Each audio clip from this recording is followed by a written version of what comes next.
Nampal siya, kumibo ba? Nung dinuraan siya, gumanti ba? Ang isang matalino, tahimik lang. Hindi madaldal.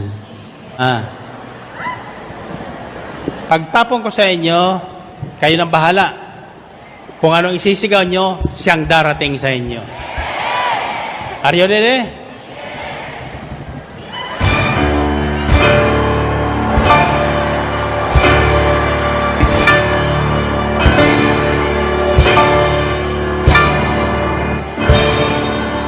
God bless you. See you next week. God bless you. Praise God! Hallelujah! Ayan, nakasalo ba kayo mga ka-pray partners? To be wise and be nice. Ayan. Siguraduhin nyo nakasalo kayo kahit playback ito. Ito po ay very powerful na papanahon na salita ng Diyos. Siyempre, hindi po nalalaos, hindi nasisira, at hindi naluluma. Ito ay laging bago. Ayan, ito po ay ang gawain noong February 11, 2017. Family Saturday Family Appointment. Siyempre, ang ginamit ng ating punong lingkod, Brother Mike Sibilarde, at ang kanya pong Bible reading or gospel na ginamit ay ang James 3, chapter 13 hanggang 18. At sa Tagalog ay Santiago, Kabanata 3, 13 hanggang 18. Ayan, Tagalog. So, yung karunungan na yan, karunungan na mula sa Diyos. So, sabi nga po, sa Kawikaan 1, Proverbs 1:7, or Kawikaan 1 hanggang Kabanata 7. God bless you. Sa English po, the fear of the Lord is the beginning of wisdom. Ayan. So, ang karunungan po ay nagsisimula sa pagkatakot sa Diyos. So, para magkaroon tayo ng takot sa Diyos, ay kailangan makilala muna natin ang Diyos. Ang Diyos na naglikha sa atin, ang Diyos na nagbigay ng buhay sa atin, at ang Diyos na pwedeng magdala at maghumatol sa atin patungo doon sa apoy ng impyerno. Ayan, kung wala po tayong takot sa Diyos, hindi rin po tayo magkakaroon ng tunay na karunungan. Sabi sa Proverbs 1:7. Yan. At dito po mga ka-pray partners, brother and sister, na i-share po dito ng ating punong lingkod kung paano po siya yumaman or guminhawa. Ayan. Mula sa sweldo niya na 2 piso isang araw, at yung 20 na binigay na pinahiram ni Sister Belansanya nung siya ay nakagraduate. So hindi naman talaga instant, hindi naman bigla yung kanyang pagyaman. Ito po'y dahan-dahan. Sapagkat ganun po ang gusto ng Panginoon, may proseso. Step by step, little by little. At kaya na bahagi rin po dito ng punong lingkod. Natatandaan ko, sinabi niya na, you don't need a big amount of money to be rich. Ang kailangan mo lang ay, magkano? 10%. 10% lang kita mo, ibibigay mo sa Panginoon. At ang sabi po sa Malakias 3:10,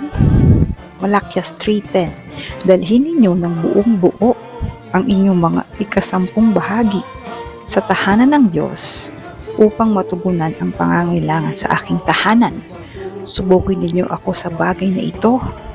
Kung hindi ko buksan ang mga bintana ng langit at ibuhos sa inyo ang masaganang pagpapala. Ayan, di ba? Ayan, gusto niyo po ng sample. Sample, the best example po dyan ay yung mga INC, Iglesia ni Cristo. Sila po ay mandatory na nagbibigay ng 10%. And yun nga, pinagnilayan ko, lahat ng kilala ko na INC, maganda ang buhay. May mga sasakyan. When it comes to money, career, maganda yung kanila pong buhay. Kasi nga, pangako po yun ng Diyos. Subukan niyo ako sa bagay na ito. Nagawa na po namin yan eh. Nagawa na po namin yan eh. Kaso nagkaroon lang po ng konting trial. So ngayon, nagbabalik loob ulit tayo sa pagbibigay po ng 10%. Ayan.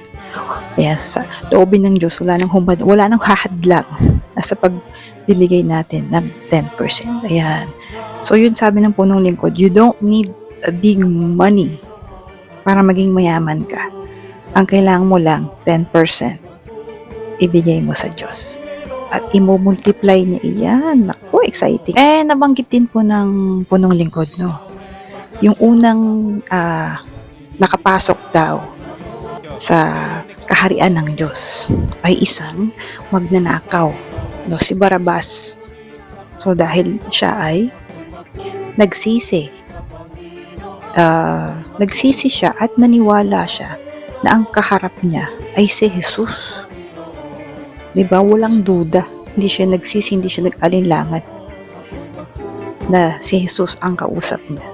Kaya siya ay ang sabi ng Lord is, ngayon din, isasama kita sa paraiso. Ko lang po itong nag-comment na si Brother Ronan Paraon.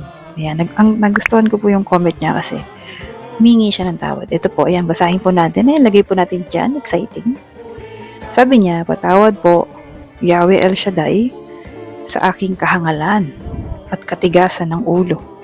Patawarin mo po ako sa aking pagsasawalang bahala kung bakit ako nalagay sa ganitong sitwasyon. Patawad po, Yahweh El Shaddai, inaamin ko po ang aking napakalaking pagkakamali. Patawad po, Panginoong Hesus, patawad po, Banal na Espiritu, patawad po. Ayan. Pinatawad ka na ng Panginoon, Brother Ronan Paraon. So, nagustuhan ko po siya, yung comment niya kasi usually, madalas na mabasa akong comment, puro request puro patotoo na answer prayer sila, bahay, kotse, ganyan. Naghahanap ako ng very unique, yan, katulad nito. Napaka-sincere ng kanyang paghingi ng tawad. And hopefully yan, gusto niyo pong mag-comment para mabasa din po namin. Ayan, madalas po nababasa ko is humihingi ng gabay sa pinansyal. Huwag po nating kalimutan na yung financial po, darating po yan. Bonus na lang po yun eh. Ang una pong dapat nating hangarin ay ang spiritual. Kasi yung financial darating po yan, huwag po kayo mag-alala. Hindi magbimintis, darating yan. Pero ang unang sinasabi ng Panginoon is hanapin na muna natin ang paghahari ng Diyos sa buhay natin. Seek ye first the kingdom of God, and all these things shall be added unto you. Amen? Ayan. So, ayan, patuloy po tayo nag-aanyaya ng ating mga gawain. Ang Tuesday po ay ang pastoral visit ng punong lingkod. Siyempre, Saturday, ayan, sa Ambel City Grounds, Sukat, Parañaque. At siyempre, ang Amorsolo Prayer Meeting, ayan, sa 118 Amorsolo Building, Legazpi Street, Makati City, Philippines. Ayan. Sa Port Lore po ang gawain natin dyan. Hopefully, makapunta rin po ako dyan muli. Ay, hindi pa ako nakapag-share dyan. So, pag loobin ng Diyos, makapag-share po tayo. Ayan, maraming salamat po mga ka-pray partners and see you sa next video. To God be the glory.